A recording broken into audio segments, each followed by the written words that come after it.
You needed to bring people on a journey because everyone was going, it's digital. No one's going to buy a sofa online. The huge difference is purely around the last mile, making sure you get your lead times right and then doing what you say you're going to do. You've got products that are made to sell versus made to order, which can be 12 to 16 week lead time compared to 1 to 2 day shipping. That takes a bit to get your head around. Hi, I'm Paula Mitchell, the Digital General Manager at Freedom Furniture. And today on Add to Cart, I'm talking about our amazing technology journey at Freedom and how we are striving every day to try and deliver the best customer experience. Welcome to Add to Cart. My name is Nathan Bush, or Bushy, joining from the land of the terrible people here in Brisbane, Australia, joined once again by the lovely Rosa Willis. Welcome, Rosa. Thanks, Bushy. Lovely to have you back as our special co-host. Rosa, who do we have on the show today? Yeah, so today we interview Paula Mitchell, who is the digital GM of Freedom. And, we were really excited about this episode because Paula has a huge 20-year history in digital across multiple fashion brands that a lot of us have shopped with. And she spent the last 5 years at Freedom, which has, as we all know, had a huge journey of digital transformation, enormous flips in how they manage fulfillment. Their SKUs in that time even went from 10,000 to 70,000. So it's an incredible conversation where we really get to apply what she's seen and what she's built and where it's going. And I know there's lots of people listening who will be very familiar with Paula and her journey. I think I mentioned it in the episode, is that she's won pretty much every e-commerce award there is. But this is so relevant for anyone in e-commerce because what she lets us in on is that, yes, there are big complex systems which she has to navigate, but she's really driving that innovation and speed at the front end as well. So she's really running a two-speed system here, which I think everyone can take a lot of lessons out of. Exactly. And I think, the three main things I suppose we're going to cover today is what it looks like to build digital today. So everything from teams, tech stack. We cover attribution is a big one. So looking at the modeling of all of these different channels. If we are, of course, online and we are also in store, what does that look like? What does the customer need? How do you have 70,000 SKUs, endless aisles, when you also have these physical stores where people shop? And of course, diving into, what is the future of digital and do we stop saying digital? Do we? Do we stop saying e-commerce? Do we stop calling ourselves an e-commerce podcast? The whole world is falling down, Rosa. It's all coming apart. But I love that conversation right at the end where we challenge the whole notion of whether you actually need a digital team. Like I said, there's so much in this episode. And we even drop a few AI bombs in there as well. Exactly. We're going to nerd out. People are going to come away with real tools that they can start to look at and apply to their business. So this conversation wouldn't be possible without our incredible sponsors. Thank you so much, Shopify and Klaviyo, for making this conversation happen and enabling us to continue to bring this free, valuable insights and takeaways to our incredible e-com audience. What an absolute treat. Let's get into it. We have an amazing conversation with Paula Mitchell, the GM of Digital at Freedom. Let's go. Paula, welcome to Add to Cart. Thank you, Nathan. Very excited to be here. Yeah, welcome, Paula. So good to have you here. I can't believe it's taken this long. And I can't believe that you said this is your first solo podcast. What the hell? Why have people been sleeping on you, Paula? What's going on? Don't know.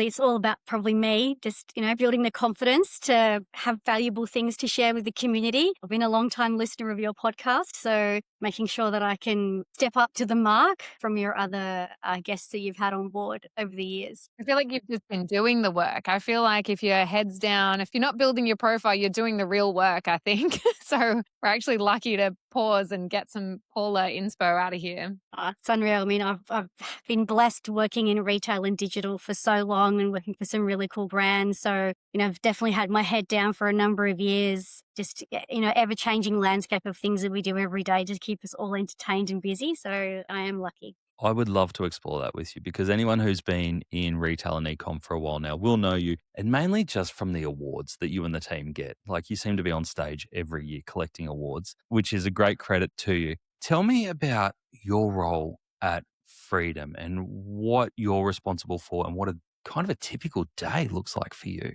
Well, I don't think a typical day exists, so we'll put that a pin in that one. I am the digital GM at Freedom. I've been there for 5 years now, but whilst it may feel like a lifetime, it still feels like it's gone really quickly. I've been really lucky to start at the business at a time where they were just starting on their digital journey.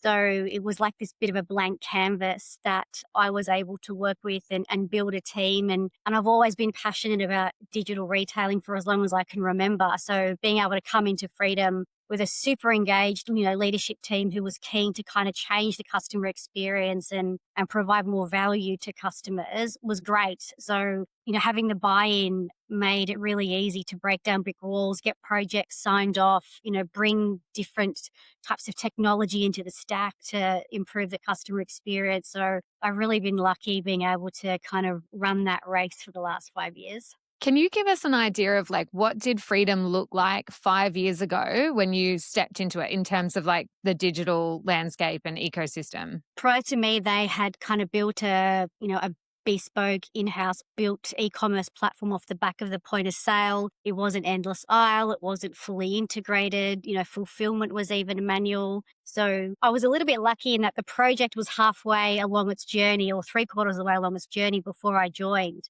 So we launched in December 2020 with a pretty vanilla SAP commerce environment, partnering with Fluent and Ship It at that time to be able to bring that endless aisle to life. But then since then, it's just been this evolution of adding value along the way to drive the customer experience and that whole omnichannel, multi-channel shopping journey in a bulky furniture, large volume purchase. So it's very different from where I'd come from in fashion. T-shirts and jeans and 1, 3, 5 kilo satchels, moving to anything from a candle to a $10,000 sofa and what that looks like from an end-to-end experience. So it's been a ride. And for those who don't know you, what was the biggest thing that you had to get your head around as you entered into the freedom space and the furniture category? I mean, my career is, I said before, blessed, working with awesome retailers. So, a really solid retail grounding across Rebel Sport. I was there for, 15 years and then moved across to Dan Murphy's, launched their first website, moved into lingerie, launched their first website, and then a number of years in fashion at General Pants. So Your fingerprints are on the foundations of e-commerce all over Australia. I was very lucky and good timing. It was a time where I think a lot of businesses realized the value that online shopping can add as, incremental or complementary channels to their basic business. And, how you allow customers to shop anywhere, anyhow, anytime used to be that motto 10, 15 years ago, way back, way back. So I was just lucky in being able to, play a role in a lot of those things. And then coming to Freedom, I think I was really naive at the time. I knew I wanted to try something different other than fashion. And, definitely how hard can it be? It's a set of sheets or it's a coffee table or it's a sofa. It'll be fine. And I joke sometimes saying for the first 3, 4, 5 months, I would drive home crying going, what have you done? This is insane. But it has been absolutely amazing to learn a different part of retail. When you have a model where, you've got products that are made to sell versus made to order, which can be 12 to 16 week lead time compared to 1 to 2 day shipping. That takes a bit to get your head around and how you have the tools in the background to be able to communicate correctly and effectively to customers to then do what you say you're going to do from a delivery perspective was a huge learning curve. And when anyone joins the business now, I always, from an induction process, say to them, give yourself 6 months. It takes 6 months to wrap your head around what a furniture retailer looks, acts and behaves like. But once you get there, it's really cool and interesting. What are those biggest differences between a consumer of fashion and a consumer of furniture? Like, what would you say are like the two biggest differences in their purchase behavior? I think from an on-site perspective, it's not a lot. It's got to be inspirational. It's got to be motivational. When you look at, the old days where you'd buy fashion and it'd be this clear-cut dress, which was a halter neck and it was long, but you didn't really feel motivated or inspired by it. You put it on a model, she's walking down, through the screen, you picture that dress on you, and that's a whole different experience. And furniture's no different. So when you see something on screen, if it's a deep edge image, you go, oh, can I imagine that in my space? Maybe, maybe not. Put it in an environment when it's a lifestyle image and it's beautifully styled and it's got a great background, you then have more of an emotive purchase. So I think from content and the front end delivery mechanism, it's not that different. The huge difference is purely around the last mile. So making sure you get your lead times right. You're communicating that you're going to be able to dispatch this in 2 days, in a week, in 12 weeks, and keeping that conversation alive along the way to set expectations. And then doing what you say you're going to do. When you buy a $70 t-shirt and it might be a couple of days late, unless you wanted it for an event, you probably don't care. But if you've waited 10 weeks for a sofa and it's going to be late and you've got grandma coming and she's coming to visit, Grandma can that's sleep be on the floor. well, no, never. But it's such a more of a emotive purchase because you've Yeah. spent a lot of time seeing it in your space, imagining how it's going to fit, and you've got this hype of when it's coming. And if someone lets you down, it's really tough. We don't always get it right. We try really hard, and for the most part we do. But I think then it's how you behave to solve that problem Yeah. if you ever get in that situation. But I do think the major difference is just the last mile. Everything else is buying and selling retail. I really want to go back to that inspiration piece. And so we'll park that. But while we've got the last mile conversation, I think that's really interesting. Has that become harder over the last 5 years as you've had more D2C competition, such as your koalas? And we had Ringo from Akosa here the other day, who can basically have a warehouse full of a very limited range of SKUs ready to ship instantly to be at the doorstep same day even. And that's a very different experience to what I would imagine the Freedom customer is getting.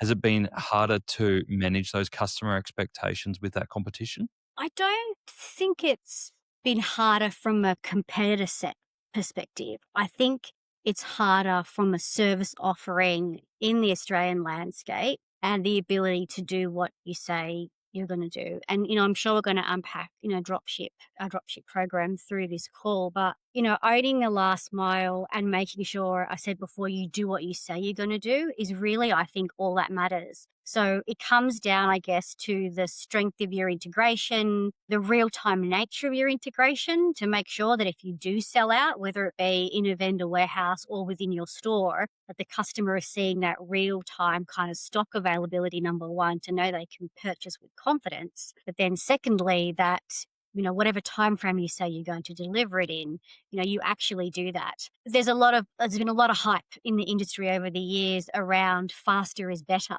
And I think that does resonate in some kind of verticals, primarily fashion. But I'm not really sure that I know of anyone that has to have their dinner set today or their coffee table today. So again, it's around providing choice and options that make commercial sense for your business to provide a good customer experience. And that just depends on what your appetite is within your business and the kind of journey you want your customers to have. I was just chatting to Bushy about this before as well. We've just moved into our house. We went from an apartment to a house. So it's like the first time ever I have that overwhelming thought of like actually thinking about the furniture that goes in. It's not just like a small kind of simple space that can be open plan. Like I've got kids' rooms and all that sort of stuff. It's a huge mansion on Sydney Harbour. It's massive on Vaucluse. Definitely not. But basically, I'm such an impulse purchaser, and everything I do, I will ultimately I never thought I'd be an Amazon buyer. I am now. I think I've just changed, right? Everything I need now. And I made a terrible move of buying clearance stock because I was impulse. I was at King Living. And I was like, oh, amazing. It was like over 50% off. Like, great. That looks great. Couldn't go wrong. King Living furniture, it'll be wonderful. Have it in the space. And it looks so bad. And I have this an enormous couch that Andrew hates. And I'm like, I feel like, What are you going am to do I with the that? only impulse? I know. I went in yesterday. I'm like, can I return it? The customer service was so terrible. And they're like, no, it's clearance, you idiot. That's the point. It's the price you pay. But I'm interested to know, especially more about this third party returns, because in my most recent experience, it was you go back in and they've got to contact a different customer service anyway. So it was it was totally full of friction. So I'm really interested to hear about this third party returns, returning in store. Like, what is that? And like, has that made a big difference, or is that just a USP on the website? Well, first, I'm sorry about your experience. Like, that's never fun for anyone. We've all done that, right? Whether it be with furniture or fashion or anything where you're buying I think I bought a beautiful dress online that was, I could never afford full price, clearance, bought it. I look like a toilet roll holder in it. So that's just going to go in the bin somewhere. At least it's not in your lounge room for the rest of your life. It's hanging on the door in the spare room. I'm trying to walk past it. I go, I need to get rid of that. It's terrible. But I'm like you, impulse purchase. I love it. I want it. It's on sale. And, you're not probably reading all the fine print or understanding how it goes. And, unfortunately, there are always those types of stories you're navigating. For us, when it came to the third party products and the proposition that we wanted to offer, it was really important to, I think, firstly protect the brand, but maintain, the brand trust that we have within our store environment. How do we maintain that across our kind of third party offering? We debated heavily whether we wanted to do a marketplace model or a dropship model. And for us, because it is such a strong, well-known, loved Australian brand, it was really important for us to own it end to end. We didn't want to hand off to someone else to either solve a customer problem or deal with a return or even deal with the last mile. So we build our model purely around the brand protection piece and making sure the customer didn't know any different. Any fashionista knows that if you want to make smart wardrobe choices, everything needs to live in the same wardrobe. Not half your clothes in the spare room, shoes in the garage, accessories in the car. Princess Polly realised the same thing was true for their marketing. As they scaled globally and opened physical stores, their email, SMS, app, and in-store data were all living in different platforms, which makes it pretty hard to scale a great customer experience at scale. So they pulled everything into one place, Klaviyo. By consolidating their channels and customer data, Princess Polly unlocked a clearer view of the customer journey, smarter automations, and faster global scale. In Q3 last year alone, they drove 2.8 times year-on-year global revenue growth, with over 60% of that Klaviyo revenue coming from automated flows. Even better, flow revenue grew more than 4 times year-on-year. Turns out when everything's in one wardrobe, picking the winning outfit gets a lot clearer. If you want your marketing to scale with style, head to klaviyo.com/au and see how brands like Princess Polly are doing it. The piece of friction we get now is, even though we identify it as strongly as we can on the website that it's an online exclusive product, there is still a lot of foot traffic that comes into the store and says, can you show me this, on their phone? So we're actually trialing some kiosks in our bricks and mortar stores, in about 7 stores at the moment. We'll run that trial for a couple of months. And I think we've all been in this industry long enough to know that we've seen kiosks come in and go in certain retail environments, and some work and some not work. So it is a heavily debated. Can you explain what a kiosk is for people who don't know? So it's a kind of in-store big screen. You'll be able to shop the collection. It's got 2 use cases at the moment. The first use case is around our extended aisle of third-party products and having them available for the sales assistant to, show them, walk through, show variations, how it kind of sit with other products. So there's that kind of experience. And the second one is, we have a number of sofa models in our business that have 40, 50, 60 fabrics. So the ability to swap the fabric on screen, show it in a big 32-inch screen to, as I said before, create that emotion and that connection to the purchase is what we want to see how the customer interacts. I don't think it'll be a self-serve kiosk. I think it'll be more like a salesperson assisted kind of journey, Yep. but we'll learn a little bit in the next few months around how it's being utilized and whether we continue that rollout. But it's definitely something we're just dabbling in to see how we can build the trust and the confidence in the product set, first of all, within the store environment. I think it's interesting what you said there around kiosks have come and gone. Like, I remember when I was at Supercheap, we were so excited to launch the endless aisle product catalog, because you can imagine with spare parts, there's thousands upon millions of spare parts you could get for your Tirana. And we were so excited to have this thing at the end of an aisle where people could look up their car, find their part, order it on the spot, away you go. But you know what they wanted? They wanted those little flip books within the battery section, within the wiper section, to actually go through the flip book and find it because that's what they were used to. And the kiosk became useless because I like, why would I do? Like, I don't want to do it. It seems like a lot of work. What have you found around what makes a useful in-store interactive experience and what doesn't work? Personally, as a shopper, not necessarily freedom related, there's always the big department stores that have the tell me my price scanner thing. You see them quite used a lot. But I've definitely walked into a number of kind of fashion businesses who've attempted to do this, and you see them, they're broken, they don't work, no one uses them, they die a slow death. You go into IKEA on the weekend and oh my goodness, they've got 40 of these kiosks and you Yeah. can't, there's a queue to use them. So in an environment or, a retail footprint like that, where something could be anywhere in that juggernaut, I think it's really valuable to help customers find things quickly and self-serve. So you're not having to wait for a salesperson to help you with that. I think for freedom, yet to be proven what value it's going to add. I think we've just started with a basic version of the website to start with.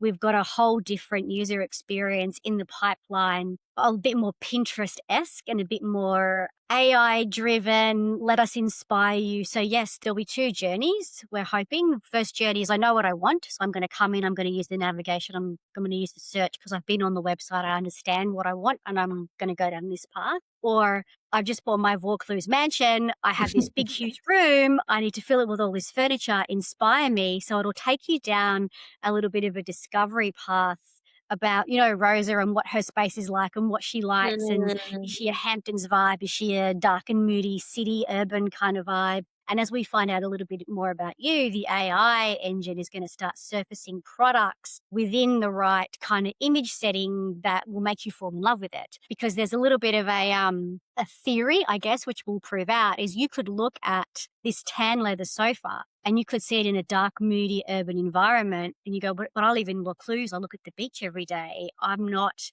in the inner west and it's in a tall terrace that's, Yeah. got a dark staircase. So I hate that sofa.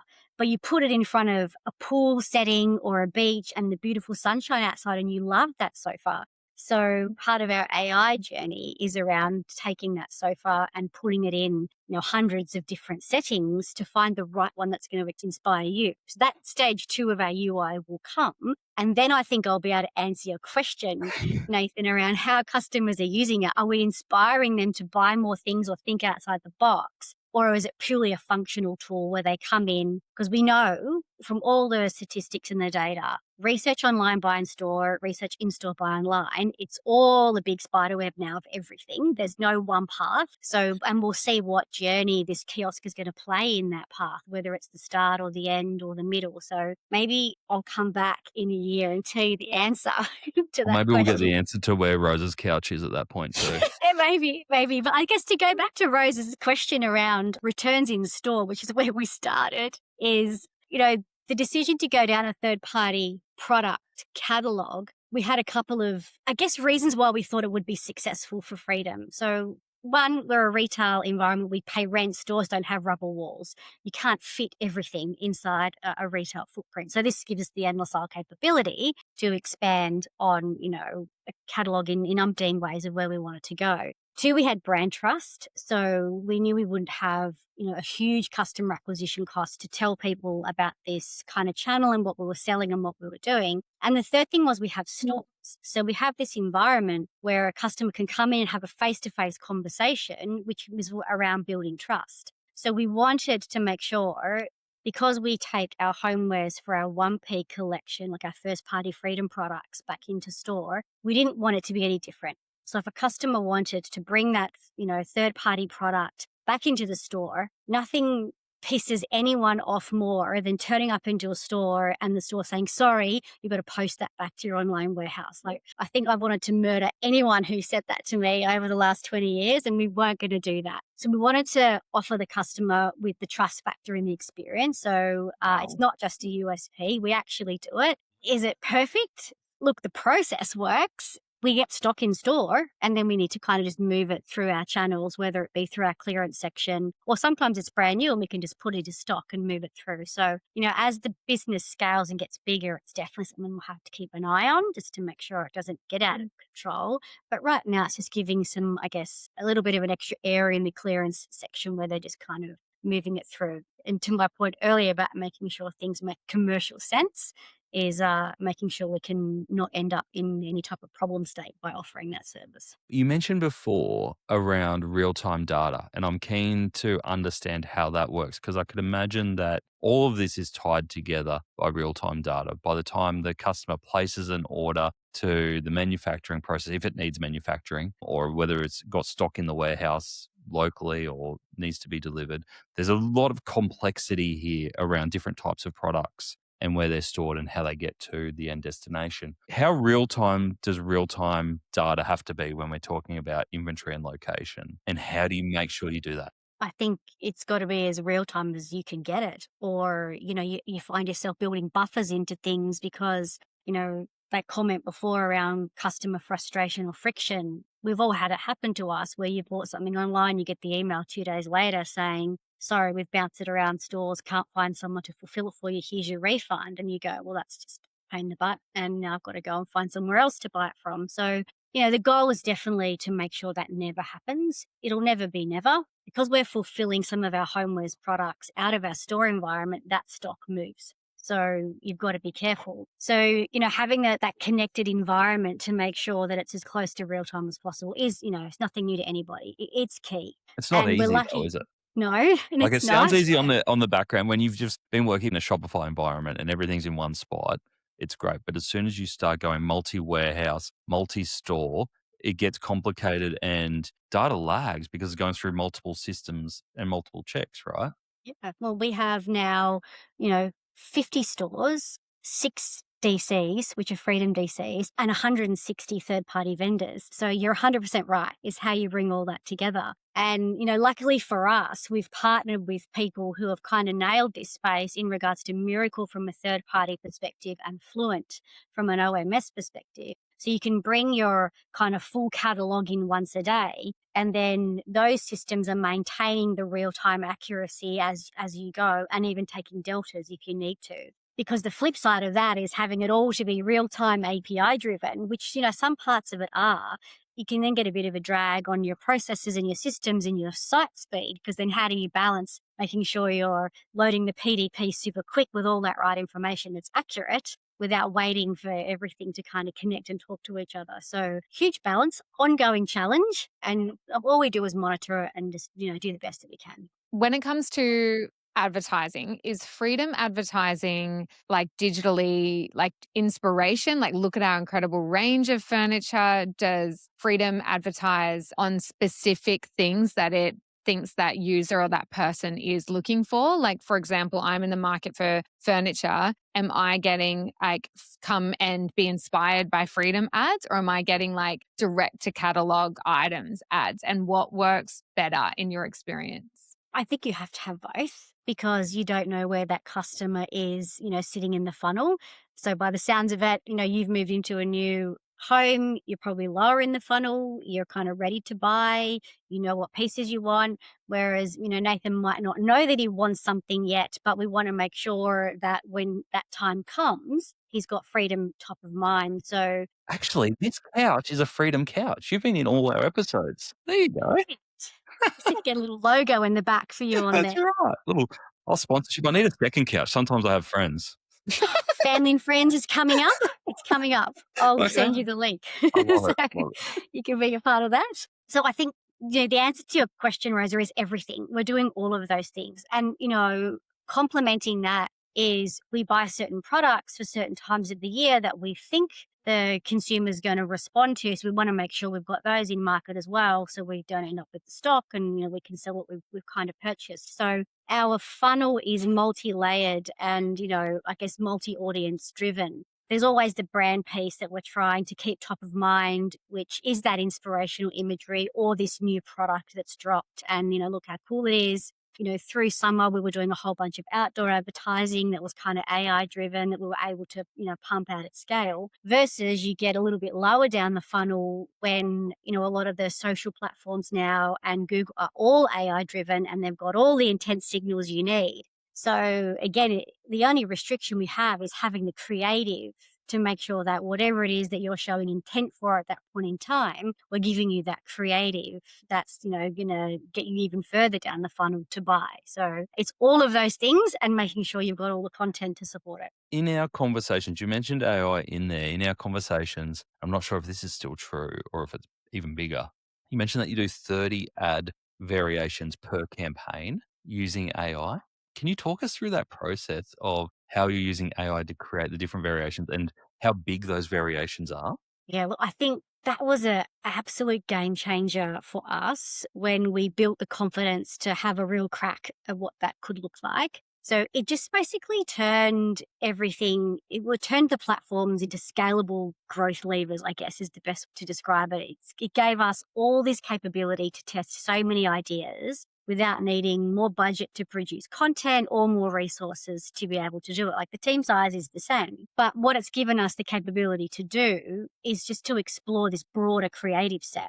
Different hooks, different formats, all for different audiences to kind of Rose's point earlier, depending on where they're sitting in the funnel without this huge drag on production. Like you go back 12 months ago and you're writing a brief and you're giving it to your creative agency and you want 5 formats and you're all debating what it should say and where this should be. Now in this world and the speed of which you can put things up and take things down, it's throw all 30 out there, see what shit sticks and then double down on that and keep going. So the bit I like about it the most is it's not replaced any of the strategic thinking across the team. They have more data now than they have had ever before. They're spending less time on the sausage factory stuff, like the building and the optimizing, and more time interpreting the signals to then double down on that to make even smarter decisions. So it's been unreal. I think we probably even have some campaigns where there's more than 30 now. And depending on what the product set is, maybe less. But our ability to churn that out at scale and cost efficiently, I think not only has it been good for business, the team are pumped. Like they love it. They love being able, before it was, I want to test these 4 variants, but I've got no resources to do it. Now I'm testing 30, 40, 50 variants. And I'm going, wow, it's giving me so much information of what to do next. So it's super cool. We've all been there, right? Slipping on a great looking pair of shoes only to regret it a couple of hours later. Who knew that blisters could get blisters? Well, the founders of Frankie 4 did, and that's why they've created a line of stylish, podiatrist-designed footwear that don't just look good, they actually feel good too. But what began as an online success story quickly stepped into the real world with retail stores opening across the country. And when they moved to the Shopify Plus plan and rolled out Shopify POS in-store, Frankie 4 really hit their stride. Now everything works together, from online browsing to in-store buying. It's one smooth, unified commerce experience for both customers and the Frankie 4 team. And with the Shopify App Store, they're able to test new features quickly to see what works. It's paying off too, with a 170% increase in site visits, a 25% drop in return rates, and more happy feet than ever. Streamlined, stable, seriously stylish. That's Frankie 4 on Shopify. To read more success stories like this, search Shopify case studies online. This might be getting too specific here, but with this 30 ad creative, because we try to do the same, but something we find, so just looking at Meta, is that a particular ad will take all the budget and then it's like, oh, okay, that creative's working. Let's add more budget over here. And then what ends up happening is that we're like, hang on, is that a false flag of success? Because we can see these other angles that we had haven't actually gotten any like traffic or impressions from Meta. Like, do you know what your team is doing to make sure that they can properly test and scale these like angles that you're talking about on creative? Yeah, I'm definitely not in the detail of that. What we talk about a lot is making sure that everything kind of gets fair game at a starting point, because your test isn't an accurate test if it hasn't had kind of the same exposure. So yeah, I think sometimes you've got to be careful not having too many options to not dilute the end result. And it probably depends on, what your objectives are. I think that if you're trying to see what creative resonates, you could probably be a little bit more relaxed on those types of rules and the segmentation. But if you've got specific goals or specific, sales objectives to hit, you might need to be a little bit more structured where you have fixed budgets against each of them to make sure that they're getting the airplay first. Kind of similar to that, we're doing some testing now and working closely with a lot of the performance marketing platforms around measuring omni. So, as I said before, What it's a such a nightmare. That sounds convoluted. like a horrible project. Look, I think it's, again, you got to get your data right. And Yes. then you've got to believe and trust in what you're being told. I think we're at a point now for a lot of years, they haven't had the authenticity to firmly validate that that's actually what happens. When you add up all your channels, your assisted revenue is 2 times the dollars that you took through the week on the platform. So you lose a little bit of credibility on who's taking credit for what sale. But as these platforms become more connected and more intertwined, the data becomes more accurate, even though cookies probably slowed us, the removal of cookies slowed us down a little bit. It's interesting to see what's coming up.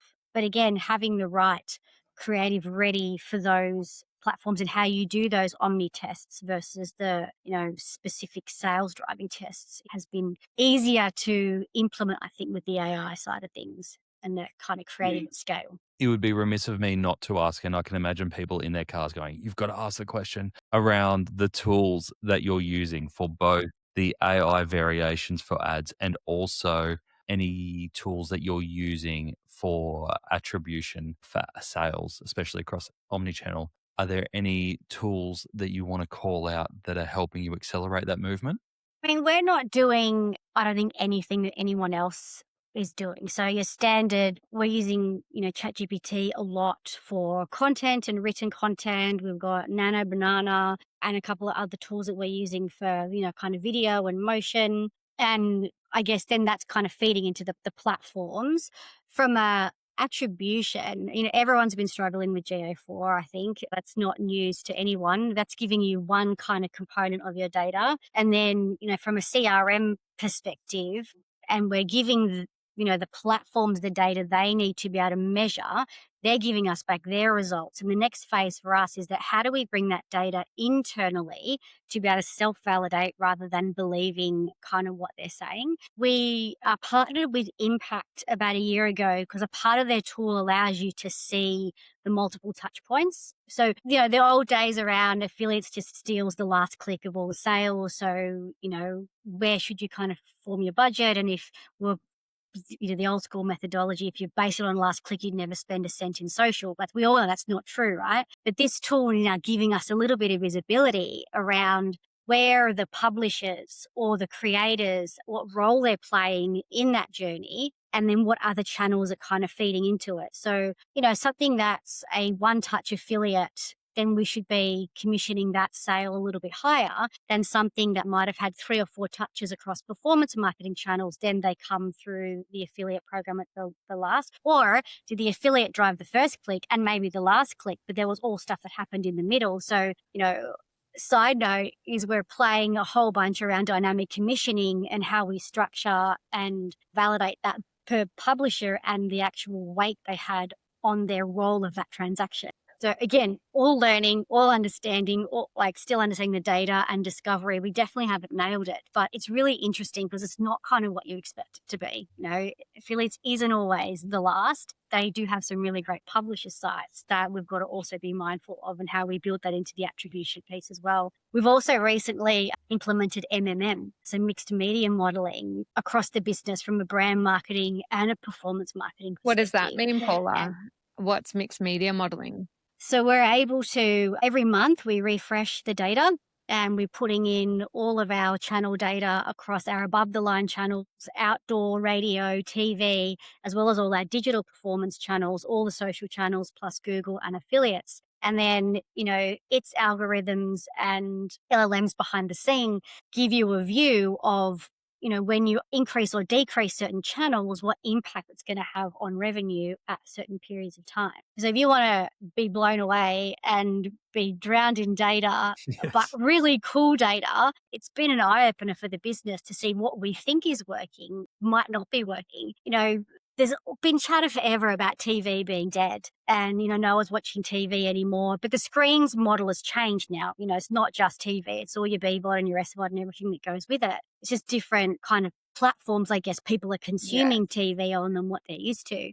But the data which is independent data, it's not done by 9 or 7, it's an independent MMM platform. It definitely tells us that TV is not dead. And I'm the digital girl, right? So I'm going, give me all the money for Google. Don't worry about TV. And Yeah. it's been a learning, right? We've got to find the balance. They all have a role to play. And it's where that part is in the funnel you want them to play and how you dial them up and dial them down at certain moments. So that's been an awesome project between the digital and the marketing teams we've been working on together, just to help us settle the debate around budget split and Yeah. how we can play nice in the sandpit now with data rather than opinions, which has been cool. What is your gut feeling then? Like if you had to like gung-ho go to your team and be like, if everyone was like, you can only pick one channel, what would you be putting all your eggs into? Like which channel is it? Are you on the meta drug? Are you Google? Like where are you I like? think that's a suicidal question. I reckon anyone who has the balls to do that, Rosa, I've been I doing want this for to 6 chat years to and I've them. never had someone call my question suicidal. This is your 3rd episode and you've already got a suicidal This is question. a dramatic podcast. I would never have the confidence to do that unless I was 50% up on budget and everything was flying and I had all the money under the sun and I could afford to not have any sales for a week. Then I would, because I am the data girl and like to have facts rather than opinions, is I'd run one for a week and then another one for a week and another one for a week with all the same promotion and all the same to make sure it's a level playing field. What's your ratio? Like, do you feel like with Freedom, you've got to have like 60-40 Google or Meta? Like, where do you think it's more important in digital for your budget to be? Like, what channel? Because we talked a lot about attribution and how much insights you're getting from all this mixed media modeling. But what does that mean in terms of like budget ratio? Like, where are you focused? So you probably hate my answer, but I think it depends on the campaign, and I'll give you some examples. So coming into Christmas, we run entertaining. It's a Christmas campaign. It's entertaining. It's a table setting. It's inspirational. That belongs on Pinterest. And that belongs in a reel on whether it be Instagram or TikTok for, a younger audience. So I think that's 100% where we would double down on those channels and we would take spotlight positions and we would up our budgets.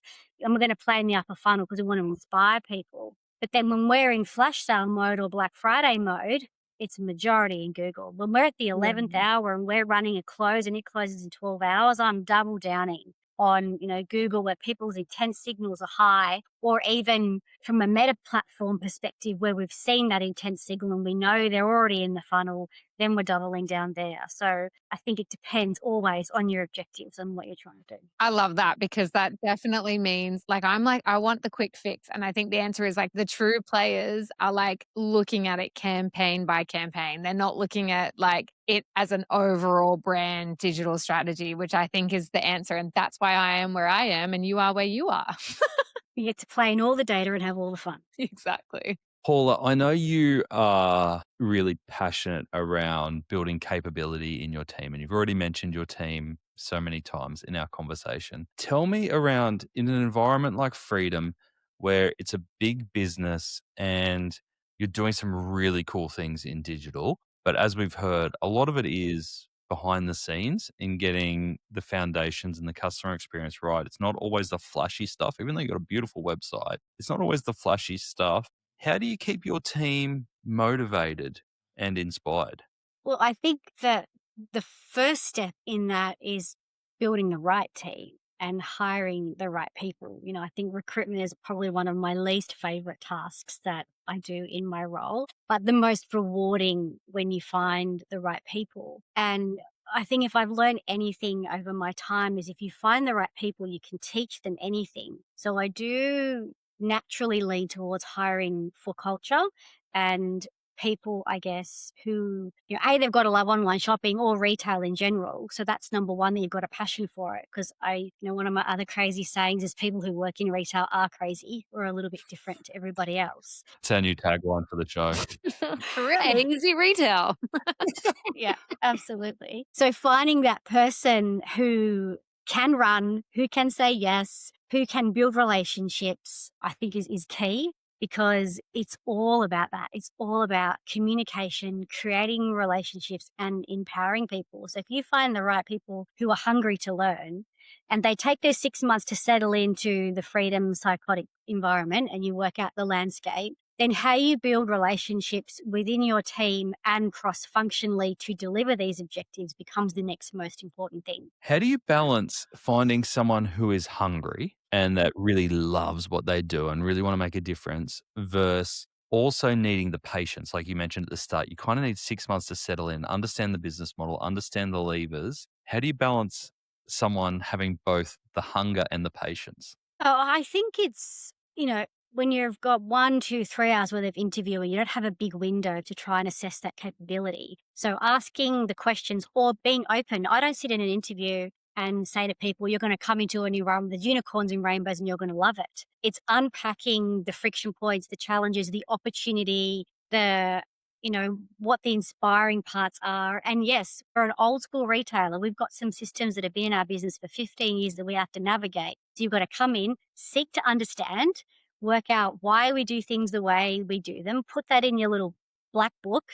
And as you come up with an idea, write it down, because you might learn something the week after is why we do it that way is because of a complexity we've got that we haven't unpacked yet. So I think it's, having those open conversations inside an interview process and seeing how they react to it. So if they go, oh yeah, cool, I've done that before, I understand, I'm good at listening, we'll unpack it, we'll do a 30, 60, 90-day kind of check-in, I'm all for that. That's kind of when you're on the money shot. Or if they go, oh no, but I need structure and you need to write me my to-do list every week, and I go, well, thanks for coming, see you later. you're not gonna I can't fit even write in. my own to-do list, let alone yours. Yeah, correct. So probably that'll be my most proudest achievement, I think, at Freedom, is the team that we've built and the collaboration they don't just have within each other, but what they've got cross-functionally across the business. How we dovetail deep into projects with marketing. We dovetail deep into projects with IT. We have to work closely with merchandise on product content and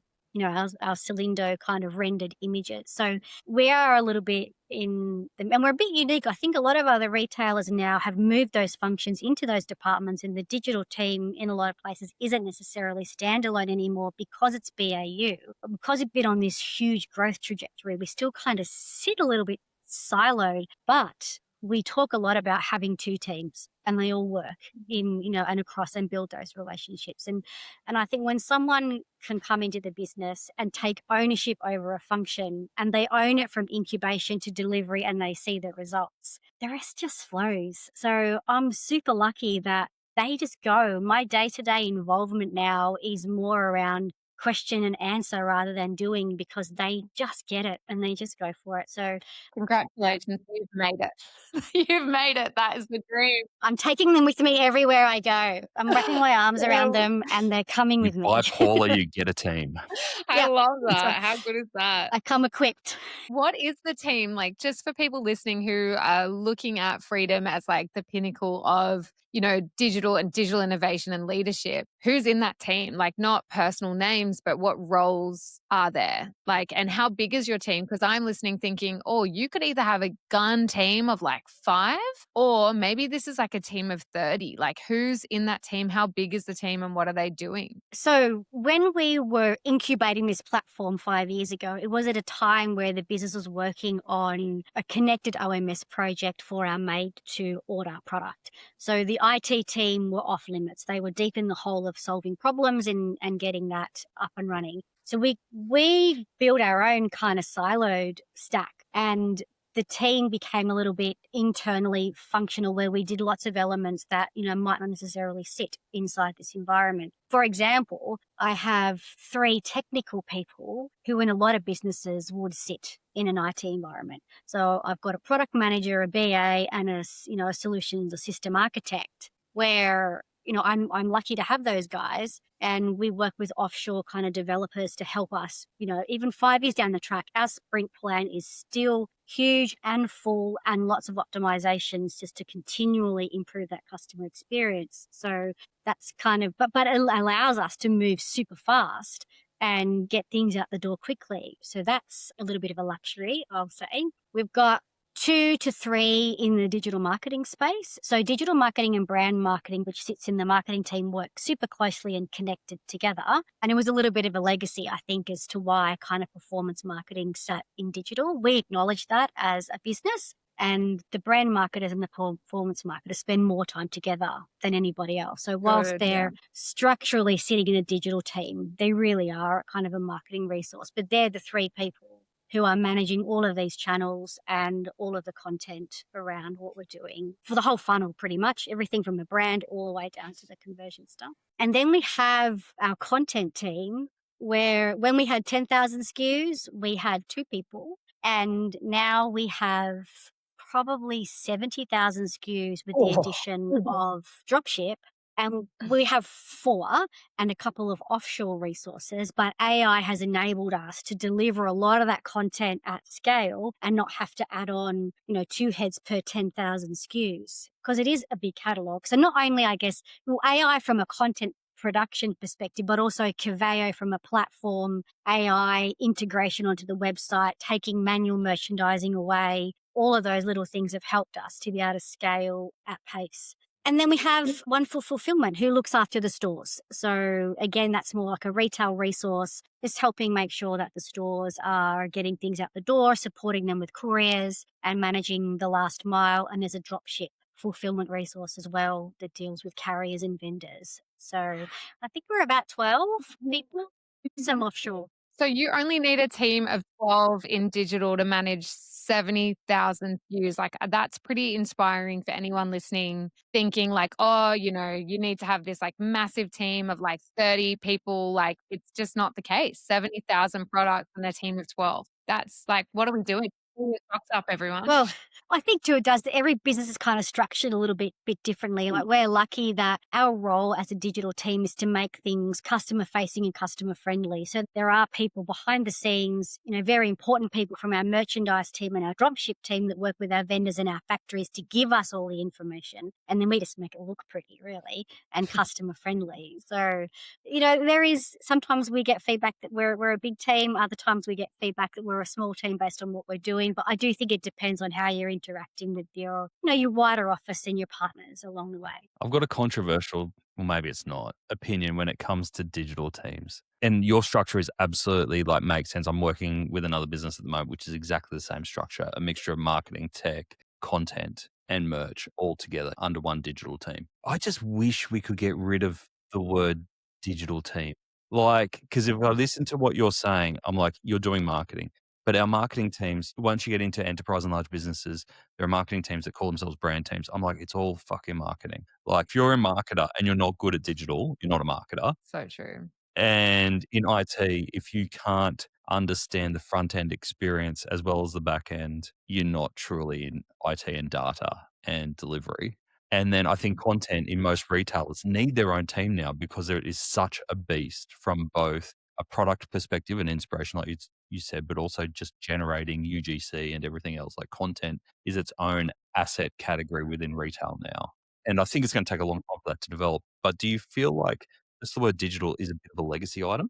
Oh, I couldn't agree more. And I've had multiple conversations this week about it. So not controversial at all. I think you go back 20 years ago, and I'm showing my age, is you needed to have that specialized function. You needed to bring a war room of people together, to bring people on a journey, to show them the value of what you were going to deliver. Because everyone was going, it's digital. It's not going to, no one's going to buy a sofa online. It's ridiculous. Like, they're going to come into store because that's what we want. It's not true. They're going to sit at night, watch maths, check the website, research things, and then on the weekend they're going to go into store. So, to bring retail people on this journey of what it can be and how it can be integrated, you needed that way back. Yep. But now it's not a thing anymore. Like, you need to have it. It's part of being a retailer, is having this presence and giving the customer the flexibility and the autonomy to engage wherever they want. So it's just got to be BAU. So it doesn't need to be separate. It's not digital. It's just retail. We're just buying shit and we're selling shit on multiple channels. And, you can see those that are way more mature, and even some people, like some of the big retailers internationally, they've already made that shift. They've integrated into their BAU. And that's when you get the full buy-in, where people are looking at sales on all channels. So Freedom, one reason why I loved coming in and I knew omnichannel will always be successful, is there's no sales on the digital P&L. I love it. They all go to the stores. So if a customer who lives the next suburb across to a store, if they go online and buy a sofa or a bedside table, whatever it might be, we attribute that sale to that store, because we know that at some point in time, they've driven past the store and seen the branding, or they've been in store and had an engagement. So we should attribute that sale to that store. So we've got a whole postcode mapping matrix that does all that magic for us. And then when we ask them to fulfill a homewares item from their store, they're motivated to do that quickly because it's their customer and their sale. We don't get pushback, and we don't get situations where I'm not fulfilling that order because I want to sell it to my customer in store. These are your customers. So you want to make sure their experience is just as good. So I do think we're getting there. Yeah. But probably, a 7 or an 8 out of 10. There's still a little bit to go, but it's definitely becoming more integrated as the years go on. Well, you said the whole way through that your team dovetails into other departments. So it sounds like that collaboration is in place regardless of titles or department names. Absolutely. It makes it the most successful and the easiest way to get shit done. Paula, next 12 months, what's on your radar as you move forward? I can imagine you're not going to sit still at all. Well, I said before about retail people being crazy, and I think that's why I love it, because no 2 days are ever the same, no 2 projects are ever the same, and there's always something cool kind of bubbling away in the background.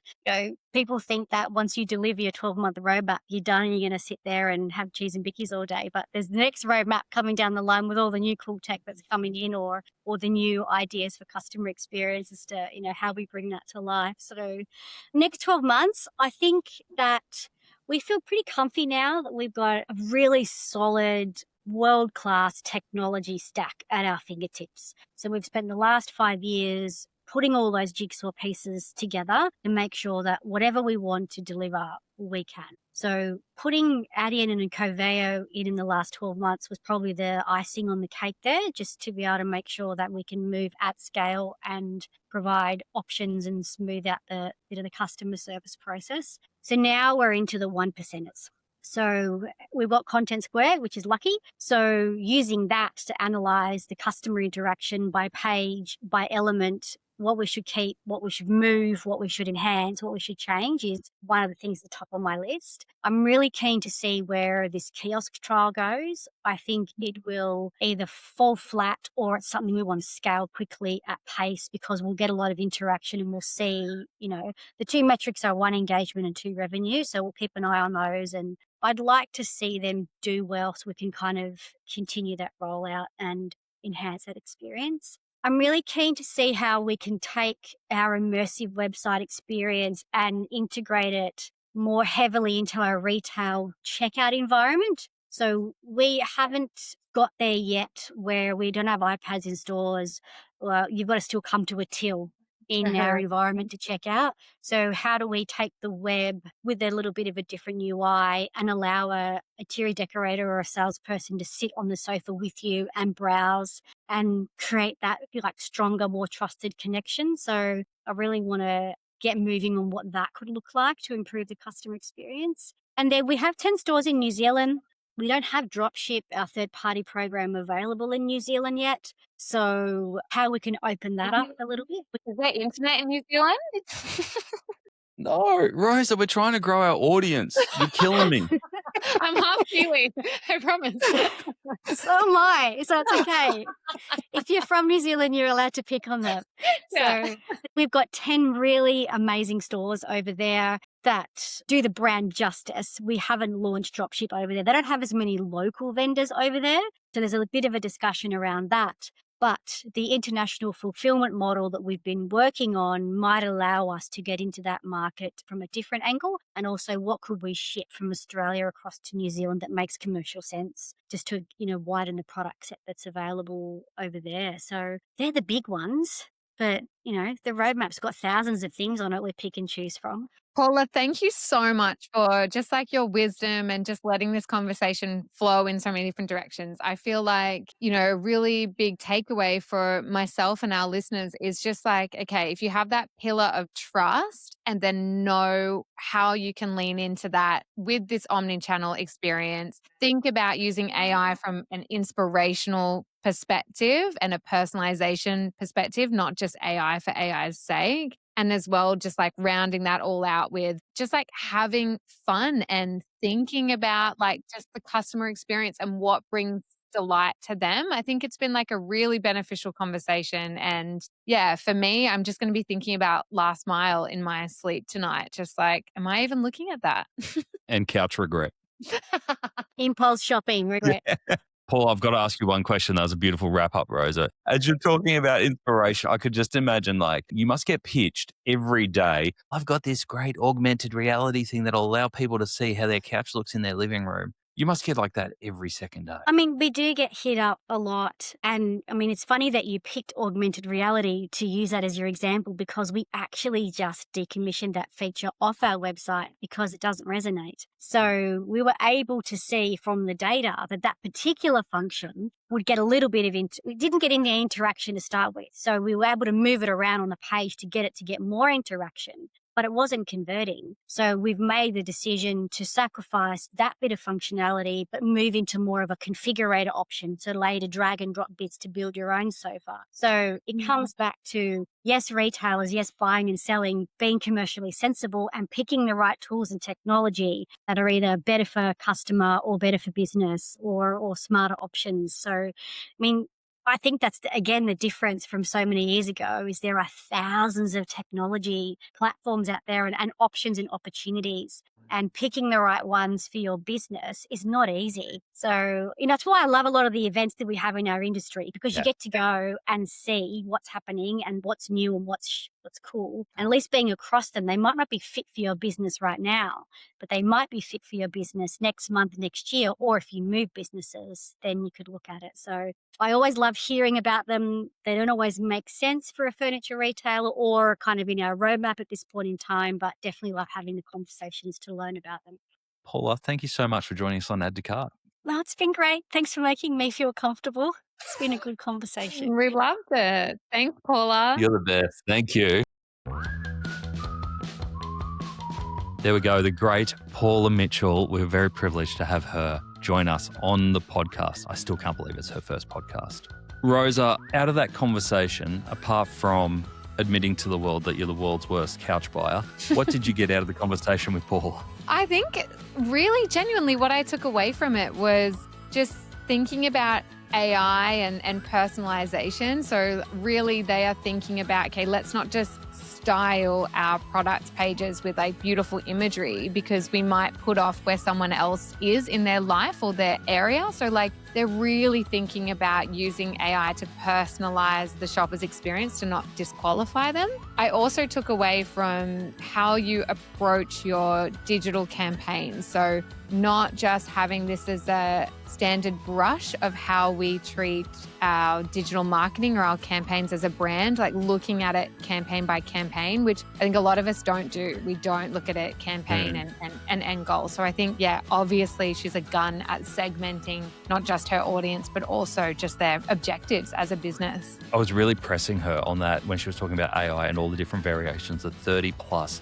variations. I was like, oh, she has discovered, when you get served up on Instagram, all these new software where it's like, we'll take your one variation, we'll turn it into 50 winning pieces. I was like, she's discovered the one. But then she was like, actually, we're using GPT, we're using a bit of nano banana, we're piecing it together at the moment. So for me, it was like, well, if Freedom is still piecing it together, you don't have to wait for the perfect piece of software to automatically create these 30 to 50 variations.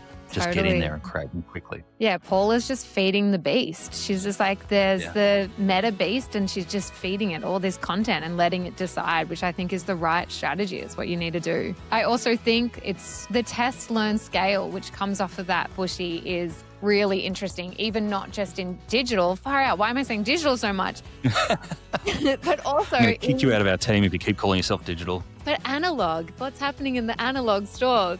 Yeah. No. Well, analog TV, we talked about that. Oh my God. Yeah. Well, even having these kiosks as well in store. And I know we'll touch on this too with her leadership, but it sounds like genuinely how Paula gets things done is that she goes in with approach of, I don't know, let's find out. Let's let the data tell us. And that's exactly what she's saying with the kiosks. She's like, we're not bringing anything groundbreaking into in-person stores, but what we're doing is we're going at it with a new perspective. Will it work? Maybe. So let's find out, which is exactly what she does with her digital campaigns as well. Yeah, I agree. How nice was it when she was like, oh, the kiosks, we hope they work. And if they don't, we'll take them away, but we'll make the decision quickly. And for that coming from an enterprise business is really refreshing, because usually it's like, I'm building a business case and I'm going to convince you that they work. And we're going to be so strong about this that they will definitely work. Where it's like, actually, we think they will. We've done the research and we think they will, but they might not. And that's okay. We'll make a quick decision. Yeah, I love that. My biggest takeaway, I had a little bit of PTSD around this when Paula started talking around the complexity of all the different stores, all the different warehouses, all the different locations for product. It's a really complex structure. And for a lot of our listeners, your setup might not be as complex as Freedom. I dare say it won't be. But what Paula has done really well is not let that get in the way of being customer focused and still doing innovation. Sometimes you see the big businesses, and I don't think I need to name names, say that, oh, we would love to be out there playing and doing more innovation, but gosh, we've got a really complex retail environment that's holding us back. Paula acknowledges how important that is, and it's important to get that real-time data right and to make sure that customer experience and the communication is spot on, those fundamentals, but not let that absorb everything that she and the team are doing at the expense of doing the forward thinking and the innovation. So I found that really refreshing. Totally agree. It feels like a no excuses sort of approach. Yeah. I think the last thing that I really took away from this was her approach to her campaigns, her strategy feels exactly the same with her approach to culture and the way she leads her team. So it sounds like she hires people based on curiosity, hunger to learn. And then she's essentially like, if we've got the right tech stack to tell us the data, and if I'm asking the right questions as a leader, all I need are people who are keen to learn, keen to apply, keen to learn fast. And I think that's a huge thing that we all need to take away from, because there's no point trying to hire people who know everything right now, because it's changing at a rapid pace. So hire and train up the folks who are like just keen to know and also know what they don't know. And if you're not asking the right questions as a leader, then you're not going to get the right results. So that was awesome. And you can tell she just genuinely cares for her people. And I loved when she said that, you know, she'll take her team wherever she goes. They're the thing that powers all of what she's doing as a leader. But I also love that she admitted that she hates recruitment and the recruitment process. And I think so many of us can feel that, because no matter how much you love people, the recruitment process is rarely fun. So don't feel guilty if you're not enjoying that process. There's a lot of bait and switch out there. Yes. Rosa, thank you again for joining us as our co-host on Add to Cart. It is absolutely amazing to have you with us. Big shout out if you enjoyed this episode and you would love to discuss anything that we discussed today in today's episode, whether that be personalization through AI, real-time data, team leadership, all those topics are up for grab in the Add to Cart community. We've got over 600 e-commerce professionals in there who are trading tips, asking questions, giving advice on different pieces of tech every day. It's free to join. Come and join us over on addtocart.com.au. We would love to continue the conversation with you in there. No gatekeeping. Join us. Until next week, we'll see you again on Add to Cart. Ciao.